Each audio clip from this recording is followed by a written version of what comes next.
Mag-iihaw ako ng bangos. Yan, bumili ko ng boneless bangos. 250 yan, dalawa na. Yan, nilagyan ko lang ng salt and pepper.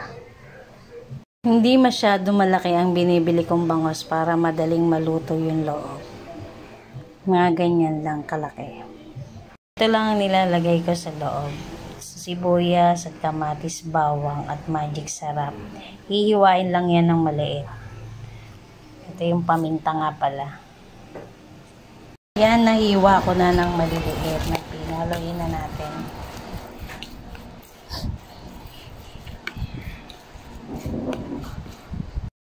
Ako talaga mapamanta ako. Kaya malakas akong sa paminta. Yan, lagay ko.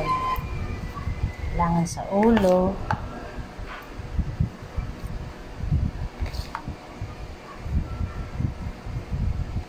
Tapos ibabalot ng foil.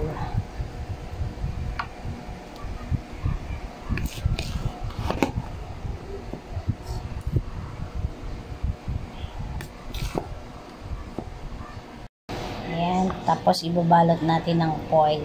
Tapos iihawin. Nabalot ko na sa foil yung bangos.